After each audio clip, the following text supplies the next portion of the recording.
Dealnya adalah Chandra nanti terpilih lagi jadi ketua KPK. Ade Raharja akan terpilih salah satu ketua. Itu dealnya, sudah deal. Tidak ada deal itu. Bagaimana? KPK itu kan lembaga penegak hukum yang mandiri kan. Kembalilah Nazarudin ke Indonesia, ke tanah air. Kembalilah. Anas bilang sama saya, kalau masalahnya meledak udah, ente berangkat saja ke Singapura. Paling lama 3 tahun. Setelah perubahan pemerintah ente pulang. Kembalilah ke tanah air. Jelaskan kepada para penegak hukum kalau itu menyangkut sangkaan terhadap Nazarudin.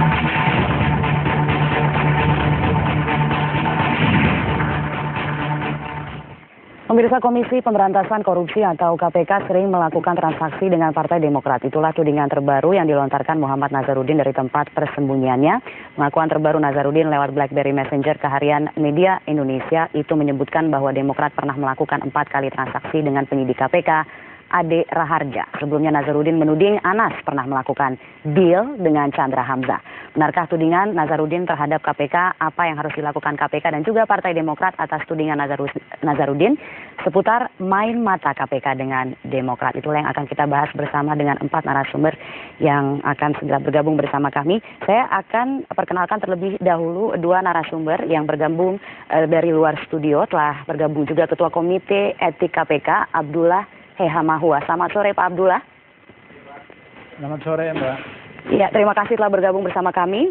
Dan kemudian juga hadir mantan Hakim Konstitusi Laica Marzuki. Selamat sore Pak Laica.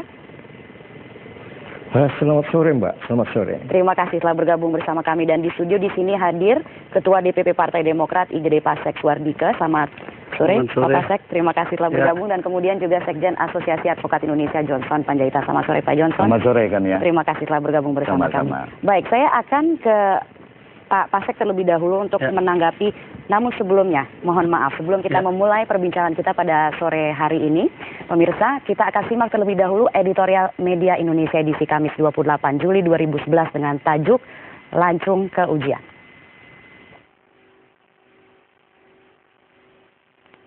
Efektifkah lembaga superbody seperti Komisi Pemberantasan Korupsi, KPK, membentuk komite etik ketika dirinya di tengah dilanda persepsi negatif?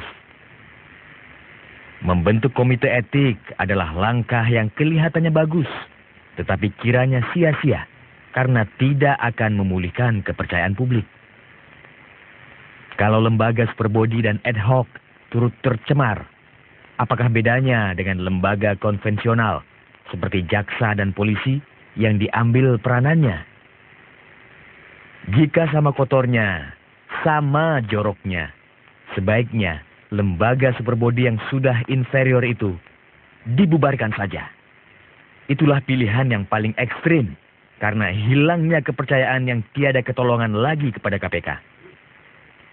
Pilihan lain ialah bukan lembaganya yang dihabisi, tapi orang-orang yang tercela, tahu diri. Semua petinggi KPK yang dituding mantan Bendahara Umum Partai Demokrat Muhammad Nazarudin sebagai orang-orang yang bermasalah, dengan kesadaran sendiri mengundurkan diri dari jabatannya di KPK.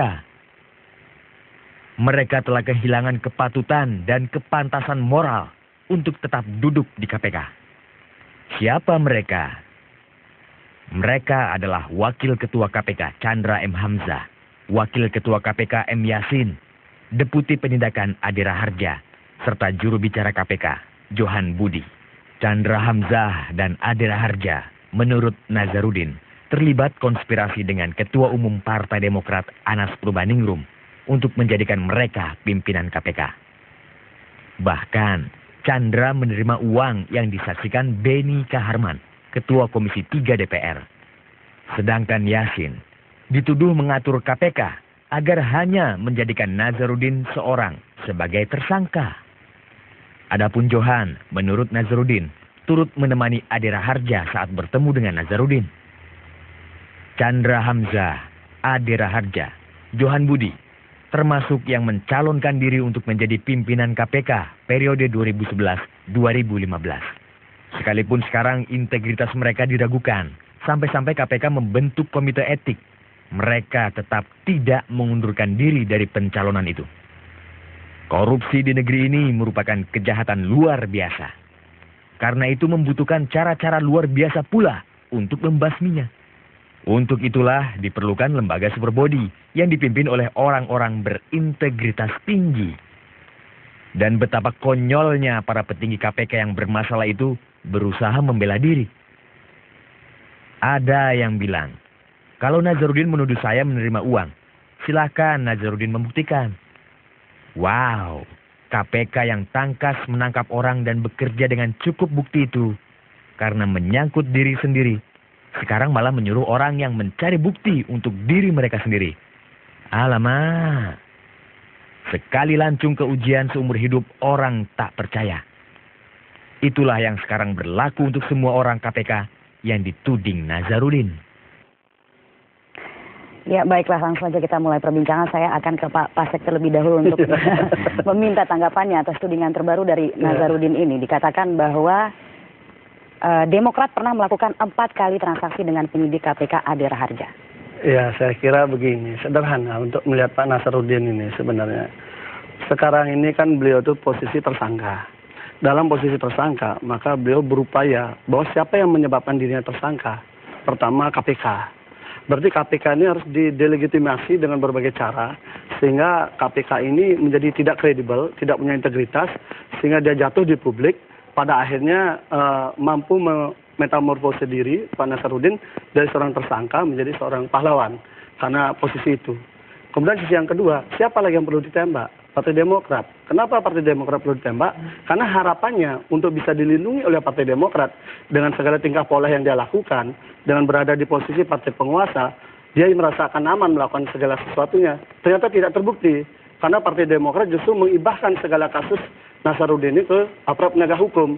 Jadi kekecewaan-kekecewaan itu kemudian dia tabrakkan secara liar ke semua arah, dan saya kira tidak hanya Demokrat dan KPK saja yang kena. Sebelumnya MK juga. Kenapa MK diserang? Karena MK membeberkan kebobrokan dia. Kenapa kemudian sekarang PLN di ini? Jadi semua akan kena. Permasalahannya adalah, haruskah kita yang masih punya logika akal sehat ini diatur ritme kehidupan dinamika politik kita, hukum kita oleh seorang tersangka yang berstatus buronan? Cuman di sana. Jadi lebih baik Nazarudin itu tidak usah ditanggapin, yang perlu ditangkapin gitu loh. Ini yang masalah utamanya. Ya, tentunya itu yang diharapkan bersama begitu, karena memang orangnya tidak ada di sini begitu, tapi itu tidak masalahnya. akan ditindaklanjuti secara internal tudingan terbaru ini. Saya kira posisi kami terakhir sudah jelas bahwa proses kami tidak akan melindungi Pak Nazarudin. Kita sudah ibahkan ke proses penegakan hukum secara apa adanya, dan itu sudah kita sampaikan dari awal. Kami ini sudah pernah dibohongi berkali-kali. Oke, baik. Beda Demokrat, beda KPK ya. KPK membentuk Komite Etik KPK. Di sini Pak Abdullah juga sudah bergabung dari luar studio. Pak Abdullah, jadi sudah terbentuk Komite Etik. Lalu apa langkah selanjutnya? Ya, langkah selanjutnya kita akan mengumpulkan semua anggota Komite Etik, baik yang internal maupun eksternal, untuk membicarakan agenda proses itu. Misalnya, tahap pertama, kita mengidentifikasi masalah, kita mengumpulkan bahan keterangan, kemudian kita atur jadwal pemeriksaan karena anggota Komite Etik ini ada yang di luar kota. Kemudian pimpinan KPK juga sudah padat dengan acara, kita atur jadwal sehingga kemudian bisa berjalan dengan baik. Itu yang akan dilakukan oleh Komite Etik. Kira-kira mungkin minggu depan kita harapkan bisa berkumpul pertama kali Komite Etik untuk membicarakan langkah teknis selanjutnya. Jadi efektif akan mulai bekerja mulai pekan depan, Pak Abdullah? Ya, artinya Komite Etik mulai rapat minggu depan. Oke, dan nama-nama yang akan diperiksa atau akan diselidiki lebih lanjut, begitu keterlibatannya dalam tudingan yang dilontarkan oleh Nazarudin ini, siapa-siapa saja Pak, sudah ditentukan?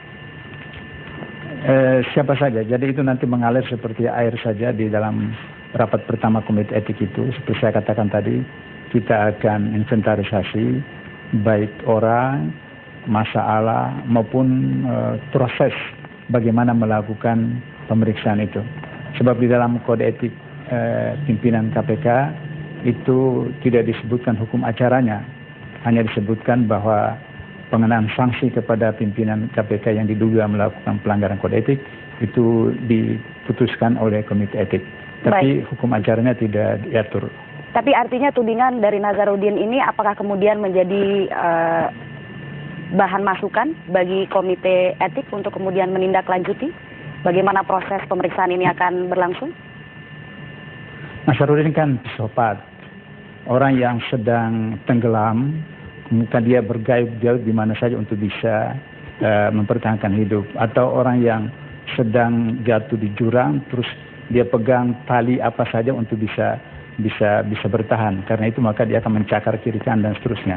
Kalau Nazarudin itu gentle, dia datang ke KPK menjelaskan semua persoalan dan itu akan diproses secara hukum sesuai dengan peraturan perundangan yang ada di KPK. Karena itu kita tidak anggap itu Nazarudin sebagai orang normal. Jadi kita melakukan proses saja sebagaimana yang ada diatur dalam SOP di KPK, yaitu tentang kode etik pimpinan KPK. Baik, kita berhenti di situ dulu, akan kita lanjutkan sesaat lagi, pemirsa tetaplah bersama kami.